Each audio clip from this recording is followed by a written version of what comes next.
الحمد للہ وکفی والصلاة والسلام علی عباده الذین اصطفی خصوصا علی افضلهم وخاتم النبیین محمد الامین وعلی آلہ وصحبہ اجمعین اما بعد فقد قال اللہ تبارک وتعالی کما ورد فی سورۃ مریم اعوذ باللہ من الشیطان الرجیم بسم اللہ الرحمن الرحیم واذکر فی الکتاب ابراہیم انہ کان صدیقا نبیا اذ قال لأبیہ یا ابت لم تعبد ما لا يسمع ولا يبصر ولا یغنی عنک شیئا یا ابت انی قد جاءنی من العلم ما لم یأتک فاتبعنی اہدک صراطا سویا وقال تبارک وتعالی قل هو اللہ احد اللہ الصمد لم یلد ولم یولد ولم یکن له کفوا احد صدق اللہ العظیم. وعن طلحة بن عبید اللہ رضی اللہ تعالی عنہ ان النبی صلی اللہ علیہ وسلم کان اذا رأى الہلال یقول اللہم اہلہ علینا بالامن والایمان والسلامة والاسلام. رواہ الامام الترمذی رحمہ اللہ. رب اشرح لی صدری ویسر لی امری واحلل عقدۃ من لسانی یفقہوا قولی. اللہم ربنا نور قلوبنا بالایمان واشرح صدورنا للاسلام ووفقنا لما تحب وترضى وتقبل منا فإنک خیر المتقبلین آمین یا رب العالمین. Dear brothers and sisters and sons and daughters in Islam, Assalamu alaikum wa rahmatullahi wa barakatuh. As you must be remembering, in the previous lecture, we discussed, first of all, the literal meanings of the word Imaan. And then, number two, the technical definition of Imaan according to the Sharia.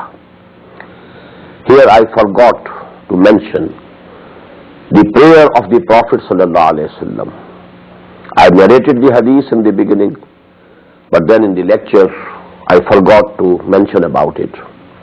It was the practice. Hazrat Talha, who is one of the Ashara Mubashara, the 10 topmost Sahaba, Hazrat Talha is one of them, radiyallahu ta'ala anhu ardah. He is the reporter of this hadith, that the Prophet ﷺ, it was his practice, whenever he saw the new moon with which the new month starts according to the Islamic calendar, he used to pray, Allahumma ahillahu alayna bil amne wal imane wal salamate wal islam. O Allah, O Rabb, you usher in this new month which is now beginning with this moon, with amn and iman and salama and Islam.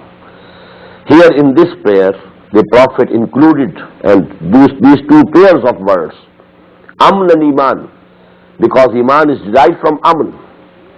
And as we shall see later on, Amn is the fruit of Iman. Actually, the final result of Iman is to give one an inner peace. Peace is in soul, peace in his heart, the inner tranquility, the inner satisfaction, freedom from fear, freedom from grief and anxiety and sorrow. So that is actually the real fruit of Iman. So Amun and Iman and Salama wa Islam. And I also recited the ayah from Surah Al-An'am in my previous lecture. That also gives us the same thing. Allah subhanahu wa ta'ala asks a question in that ayah, 81 of Surah Al-An'am. فَأَيُّ الْفَرِيقَيْنِ أَحَقُّ بِالْأَمْنِ إِن كُنتُمْ تَعْلَمُونَ.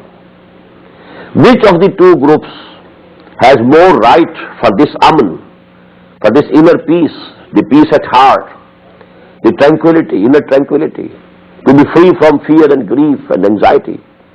Who of these two groups, and who are the two groups? In the preceding ayat, that is the discussion between muwahhideen and mushrikeen.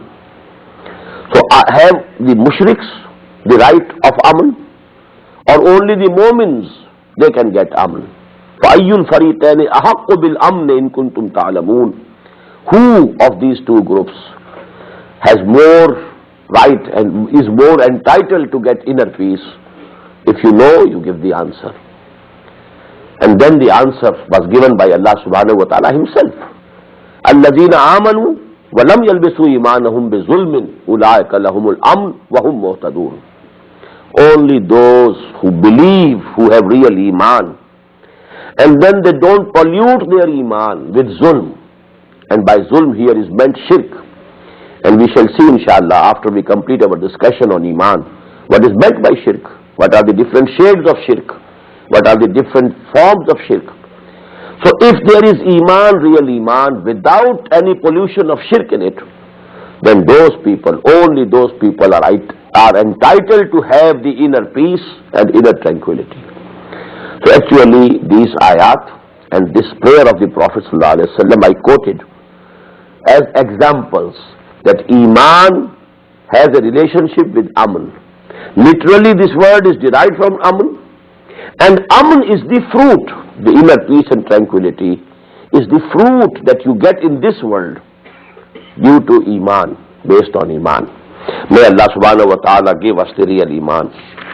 Then we proceeded to the third topic, the subject matter of Iman. And I told you, Iman deals with the same problems, with the same questions with which all the philosophers, all the thinkers, all the sages, whether they belong to East or to the West, they had been grappling.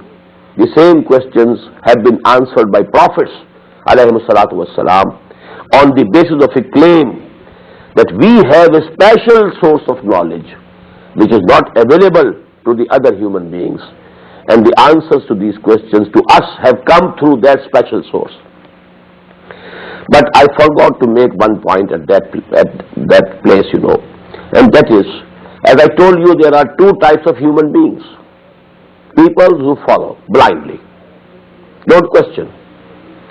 In whichever society they are born, they accept whatever is being believed there, and they start their practical journey of life. They don't question it. But there have been, and there will always be, although a microscopic minority, but people who question. Why should I believe it? How do you believe it? What's the argument? And then rejecting the beliefs and the norms of their society, then they take upon themselves to know the truth for themselves. So these two types of persons always existed, although the great majority belong to the first